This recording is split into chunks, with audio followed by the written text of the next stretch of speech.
ఆయన ఉయ్యాలలో పరుండబెట్టి రంగా ఉయ్యాలలో ఊపుతున్నారయ్యా. ఉయ్యాల ఉయ్యాల ఉయ్యాలో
చక్కగా ఊపారు బంగారు తల్లిని.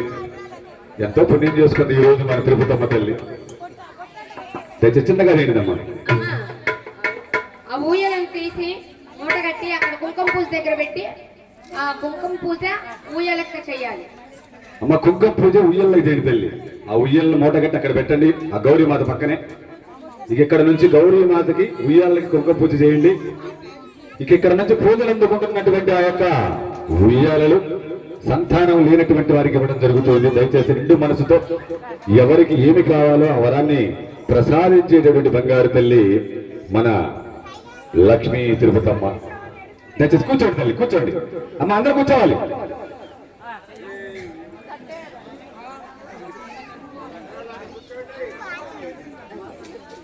కూర్చోండి అమ్మ, కూర్చోండి తల్లి, కూర్చోవాలి.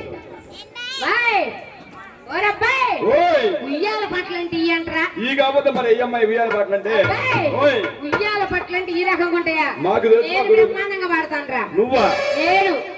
నేను బ్రహ్మాండంగా పాడతానరా. ఏం పాడు పాడతావు అమ్మాయి? ఉయ్యాల పాటలరా. ఎలా పాడతావు అమ్మాయి?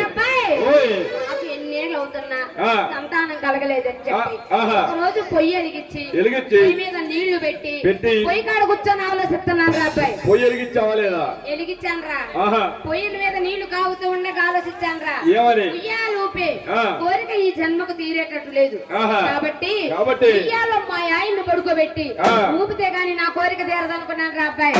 అబ్బాయి మా ఆయన రాగానే ఏమయ్యా ఏమయ్యో మనకి ఎలా ఉయ్యాల ఊపే భాగ్యం లేదు కాబట్టి నువ్వు కనుక ఉయ్యాల్లో పడుకుంటే నేను ఊపుతానని చెప్పాను రా. అబ్బాయి సరేనన్నాడు. ఎలా పడుకున్నాడు? ఎలా పడుకునేది అంద్ర అబ్బాయి. అబ్బాయి నేను ఇంట్లో పోయి మర్రనొప్ప తీసుకొచ్చాను రా. ఉయ్యాలకు సేర తీసుకొచ్చాను రా అబ్బాయి. తీసుకొచ్చి దోలానికి ఎలా తిడి చేశారా?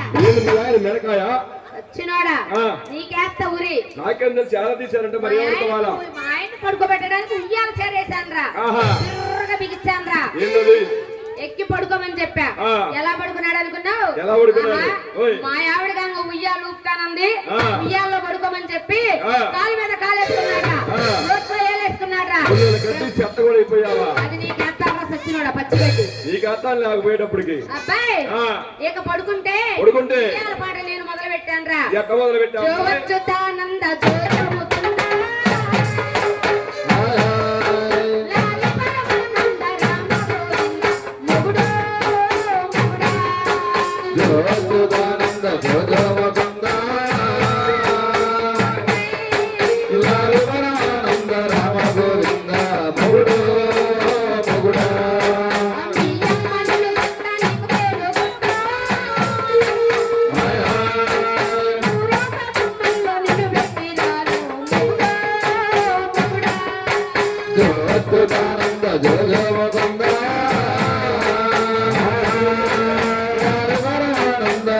గోవింద మగుడు మగుడా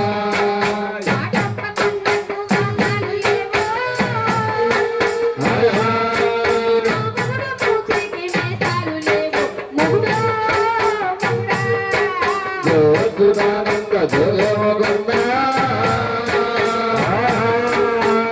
పరమానంద రామ గోవింద మొగుడు మొగుడా అయ్య మొగుడా మొగుడా అయ్య మొగుడా మొగుడా అయ్య మొగుడా మొగుడా ఏం చేస్తాం రా అబ్బాయి? ఏమైందమ్మా? అబ్బాయి ఓయ్. నాకు ఊపి ఎక్కువయ్యి ఊపి ఊపి ఊపి ఊపి పొయ్యి వేసిన సంగతి తీసి వదిలిపెట్టాను. ఆహా. పొయ్యిలో పడ్డాడు రా అబ్బాయి. బాగున్నాడా? బాగుండేది. పొయ్యిలో పడ్డాడు బాగుంటాడట సచ్చినోడా. మరి ఎక్కడ ఉంటావు అమ్మాయి నువ్వు? నాకు ప్రేమ ఎక్కువై ఊపాను రా. అమ్మో. ఊపితే అట్ట ఊపాలి. ఆ. వద్దు, ఉయ్యాల ఉయ్యాల ఉయ్యాలని పట్టుకొని ఊపుతా ఉన్నారు కదరా. నిన్ను తారు రోడ్డు మీద పైపాసులో ఊపుతావని మా లారీలో కట్టి. ఆ విధంగా ఆ రతనాల రంగమ్మదేవి ఒక చక్కని ఆడవాళ్ళకు జన్మనిచ్చిన తరువాత బంగారు తల్లికి ఉయ్యాలలు వేసి అలా ఉయ్యాలలు ఊపుతూ అంతలోనే 5-6 మాసాలు వచ్చేసరికి రతనాల రంగమ్మదేవి తన భర్త గారి వద్దకు వచ్చి నాగా దేవి ప్రాణేశ్వర ఏంటో చెప్పు దేవి. ఆనాడు సంతానము లేని నాడు మనం మొక్కిన మొక్కుబడులు తీర్చుకుని వద్దామా దేవి? నాదా మొక్కుబడులు? అవును. ఏమేం మొక్కుబడులు దేవి? ఏమేం మొక్కుబడులు అంటారు నాదా? ఆనాడు సంతానము లేని నాడు అమ్మాయి పేరిట జోగి బెళ్ళము పట్టించి ఊరూరా తిరిగి తిరుపతి దేవస్థానం వెళదామని మొక్కున్నాము కదా నాదా? జోగిపల్లెం పట్టే వాళ్ళు ఎవరో తెలుసా దేవి? ఎవరు నాదా? కోటిలో చిల్లి కానీ లేని వారు జోగిపల్లెం పడతారు. అవునవును. మనమేంటి కోంటే కోట్లకు పరిగెత్తి ఉన్నాం. దేవస్థానం వెళ్ళి 10,000 కానీ 10,000 కానీ 20,000 కానీ 20,000 కానీ ఉండేలా వేద్దాం.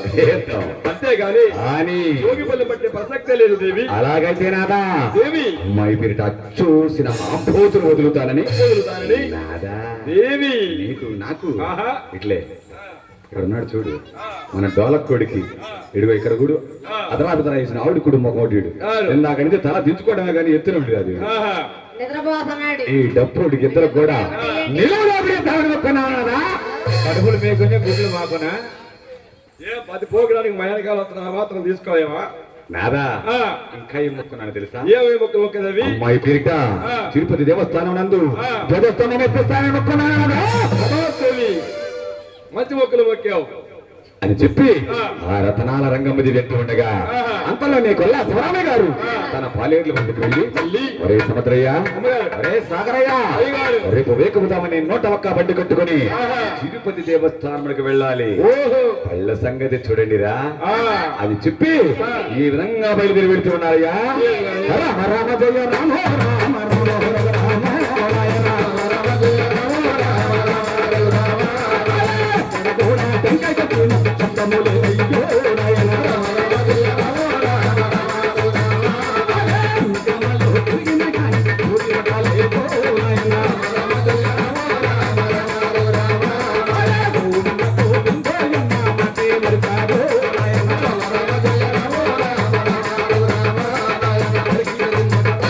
అలా ఎక్కడా కూడా కొబ్బరికాయ కొట్టినటువంటి శబ్దం లేకుండా